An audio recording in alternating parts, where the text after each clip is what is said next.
지금 와서는 좀 악재로 작용을 하고 있는 것 같습니다. 자, 내년에 더 큰 퍼펙트 스톰의 위기가 올 수도 있습니다.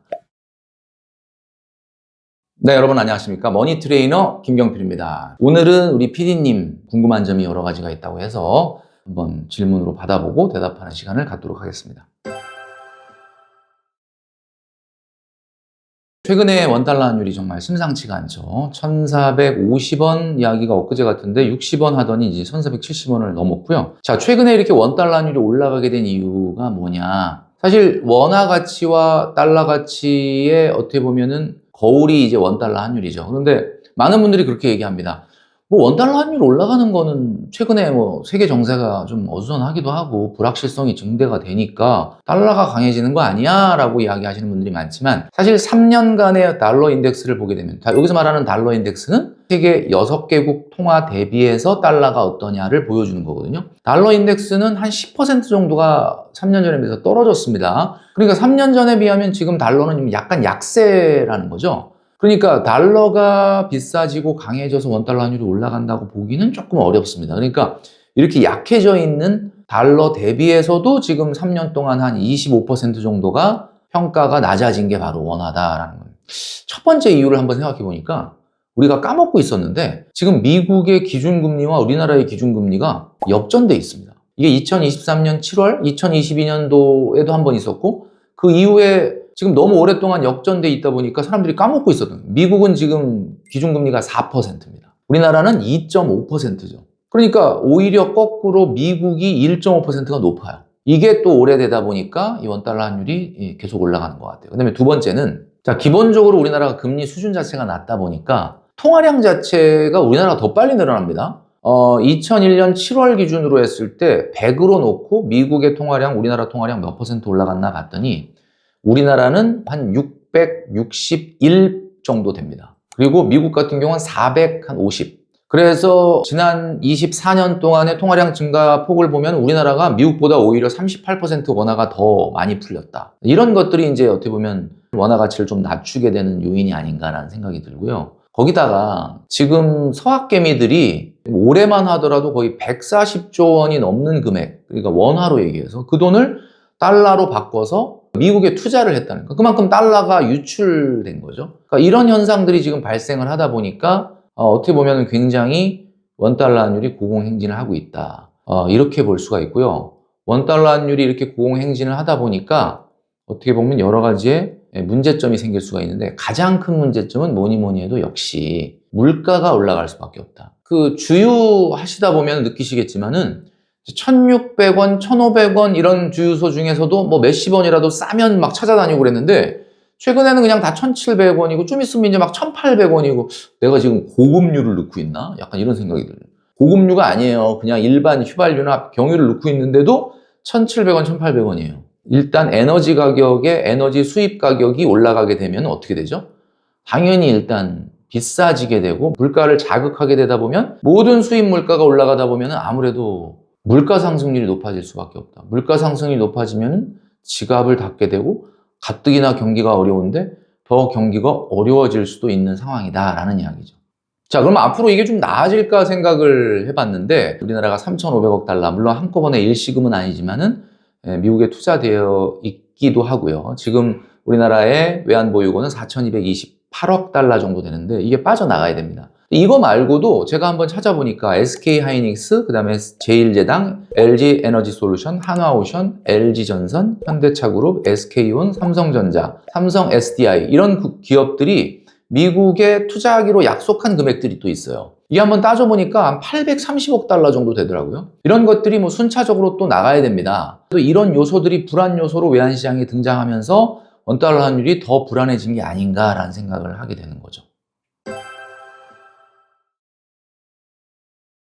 환율이라고 하는 거는 기본적으로 달러하고 원화의 교환 비율이잖아요. 제가 지금 말씀드렸던 내용들을 들어보면 무조건 그냥 그동안 엄청 올랐는데 또 오르겠구나라고 생각할 수도 있지만 또 반대적으로 보게 되면 사이클이라는 게 분명히 존재하기 때문에 외환이라고 하는 건 한쪽 방향으로만 무조건 가지는 않습니다. 그러니까 너무 올랐다 그러면 반대적인 기술적인 어떤 하락이 올 수도 있는 거거든요. 그래서 제가 봤을 때는 여러분들의 투자의 스탠스를 그대로 유지하시는 게 필요할 것 같습니다. 뭐 지금 내가 국장에도 어느 정도 투자하고 뭐 위장에도 투자한다 그러면 그 페이스를 그대로 유지를 해야지 뭐 있는 돈 없는 돈 끌어다가 다 달러로 바꿔놔야 되겠다. 그렇게 우리가 호들갑을 떨 필요는 없겠죠. 그러나 중요한 거는 원달러 환율이 이렇게 올라가고 원화 가치가 떨어지는 불안감이 시장에 작용하고 있는 거는 분명하기 때문에 여러분도 나름대로 컨틴전시 플랜을 세워서 대비를 할 필요는 좀 있겠다.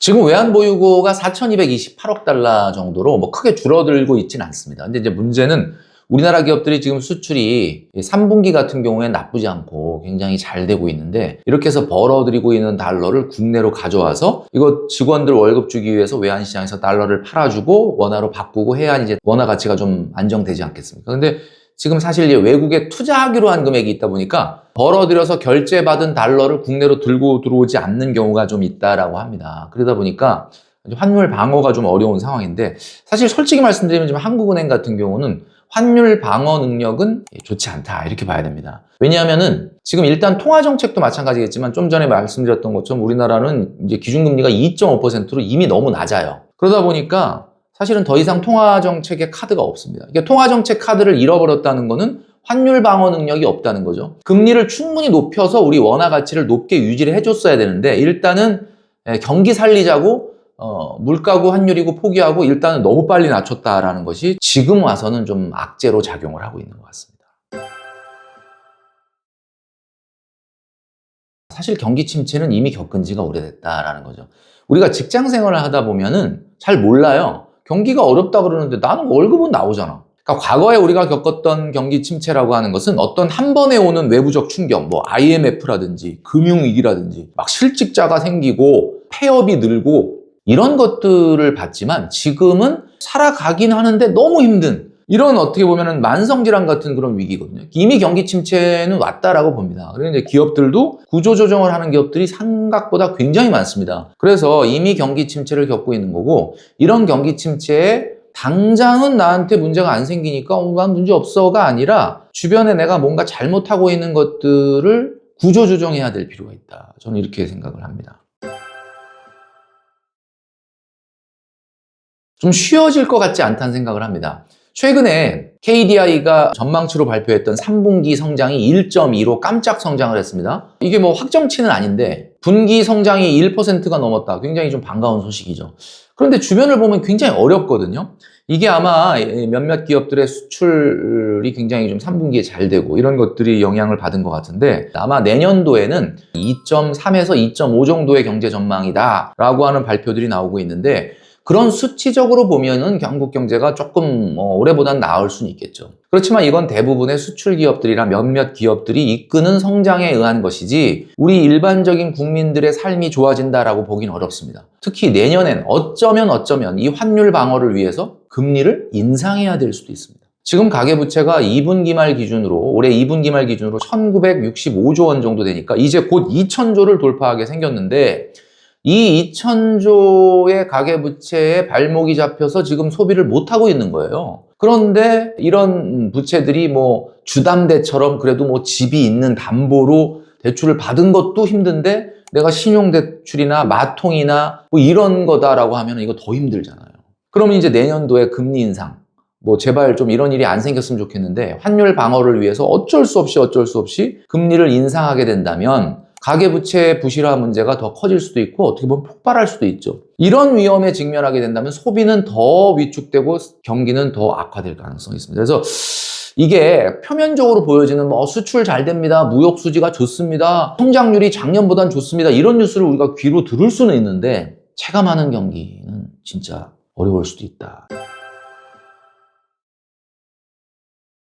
자, 지금 최근에 이창용 한국은행 총재가 어떤 발언을 했느냐? 최근에 3분기에 잠정 예상치로 발표됐던 성장률이 좋아서 그런 건지 모르겠는데 그동안에는 물가를 희생시키고 경기를 잡아왔는데 이제는 경기가 살짝 아주 미세하게 반전의 기미가 보이니까 이제 급한 불을 끄기 위해서 살짝 경기를 희생하더라도 물가를 잡기 위해서 금리를 인상할 수도 있다라는 식의 뉘앙스의 발언을 했습니다. 이 발언이 나오면서 국채 시장에서 국채 금리가 급등을 했거든요. 이게 어쩌면 내년에 진짜 금리 인상을 우리가 눈으로 목격할 수도 있다. 이렇게 되면 제가 좀 전에 말씀드렸던 것처럼 부채가 많은 분들은 정말 악소리가 나겠죠. 지금도 이 금리의 이자가 최근에 시중 4대 은행 같은 경우에 최고 주담대 이자율이 6%를 돌파했다라는 이야기가 있습니다. 그 금리는 기준금리 올리지도 않고 동결했는데 왜 대출금리 올라가냐 이렇게 또 따지시는 분들이 있는데 이번 기회에 우리가 좀 정확하게 알아둬야 되는 거는 기준금리는 예금금리에 영향을 미칩니다. 그러니까 기준금리를 올렸다 그러면 여러분들 예금 통장에 예금 이자율이 올라가는 거예요. 근데 기준금리를 만약에 낮췄다 그래도 대출 이자는 잘 안 떨어집니다. 왜냐하면 대출금리는 말이죠. 기준금리 영향을 받는 게 아니라 금융채권금리에 영향을 받습니다. 금융채금리라고 하는 건 뭐냐? 바로 은행이 돈이 부족할 때 발행하는 게 금융채거든요. 우리가 막 예금 적금 같은 거 많이 한다 그러면 어때요? 그럼 그 돈이 많으니까 돈을 빌려줄 때 돈이 부족하지 않죠. 금융채 발행을 안 하죠. 그런데 지금처럼 돈이 은행에서 썰물처럼 빠져나가. 왜 썰물처럼 빠져나가죠? 지금 다 서학개미들이 투자한다고 예금 깨고 있잖아요. 은행들이 돈이 없어요. 그러니까 이거를 조달을 하기 위해서 금융채를 발행을 자꾸 하다 보면 금융채 금리가 올라가고 대출 금리가 올라가는 거죠. 그래서 일반적으로 봤을 때 기준금리가 대출금리에 영향을 아예 안 주는 건 아니지만 기준금리는 예금금리 영향을 주고 금융채 금리가 대출금리에 영향을 주기 때문에 그래서 최근 같은 경우는 금리를 인상하지도 않았는데 최근에 주담대 이자율이 이렇게 올라간 거다. 이런 것들이 어떻게 보면 가계부채 문제를 종합적으로 부실하게 만들 가능성이 있고 이게 내년에 경기를 완전히 발목을 잡아버릴 가능성이 있다는 거죠. 그래서 부채를 한번 정리해 볼 필요가 있어요. 내가 갖고 있는 부채가 1번, 2번, 3번이 있다. 그럼 가장 악성 부채가 뭐죠? 당연히 이자율이 높은 겁니다. 그 이자율이 높은 것부터 순차적으로 먼저 갚는 게 중요하다. 지금 뭐 미국장에 투자하는 거, 코스피에 투자하는 거 다 중요한데 일단 내 발목을 잡고 있는 이 이자가 나가는 부채에 대한 관리를 여러분들이 하실 필요가 있고 악성 부채부터 먼저 갚는 것이 필요하다. 일단 첫 번째로는 소득의 구조조정을 해야 된다라고 말씀드리고 싶습니다. 소득의 구조조정이라는 게 뭐냐? 우리가 살다 보면 직과 업을 하게 되죠. 근데 중요한 거는 직과 업이 다 소중합니다. 직을 우습게 알면 안 돼요. 제가 사실 직을 너무 젊은 날 우습게 알고 빨리 회사를 때려쳤다가 업을 하겠다고 뛰쳐나왔는데 굉장히 고생을 많이 했다. 이런 얘기를 제가 했지 않습니까? 지금은 내가 월급이 많고 적고를 떠나서 월급의 가치는 월급의 크기에 있는 게 아니라 월급의 연속성에 있는 거예요. 그렇기 때문에 여러분들이 업을 준비하되 직 안에서 보호받으면서 업을 준비하십시오.